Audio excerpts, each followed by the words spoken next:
This is Mr. Tick YouTube channel for latest updates. Meya Mr. Tick YouTube Nalikawe Nawatama Yawat Khalina Sandaha. Idu Mr. Tick YouTube channel Samipatiya Pudupippugalakku. Navalapitiya Ratinja Nadingigumde.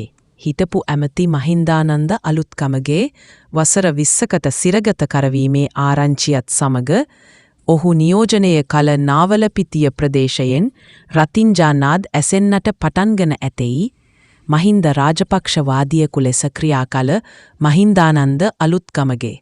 පසුගිය 2024 මැතිවරණයේදී අද දඩුවම් හිමි වූ නලින් ප්‍රනාන්දු සමග රනිල් වික්‍රමසිංහගේ දෑත් ශක්තිමත් කිරීමට එක්විය. එසේ එක්වුණද තම ආසන ප්‍රතිඵලය දුර්වල වී පසුගිය මහමැතිවරණයේ අන්ත පරාජයට පත් වූ පසු දේශපාලනයෙන් සමු ගැනීම නිවේදනය කළේය. අද කැරම් බෝඩ් වංචා නදුවට වසර 20ක සිර දඩුවම ලබා දීමට පෙර ඔහු පොහොර වංචා නදුවක් හේතුවෙන් දැනටමත් බන්ධනාගාරගතව සිටියේය. කැරම් බෝඩ් වංචාව ඔහු සිදු කර තිබුණේ රාජපක්ෂ සමය ඡන්ද වැඩ සඳහා ක්‍රීඩා සංගම් ප්‍රවර්ධනය පිණිස.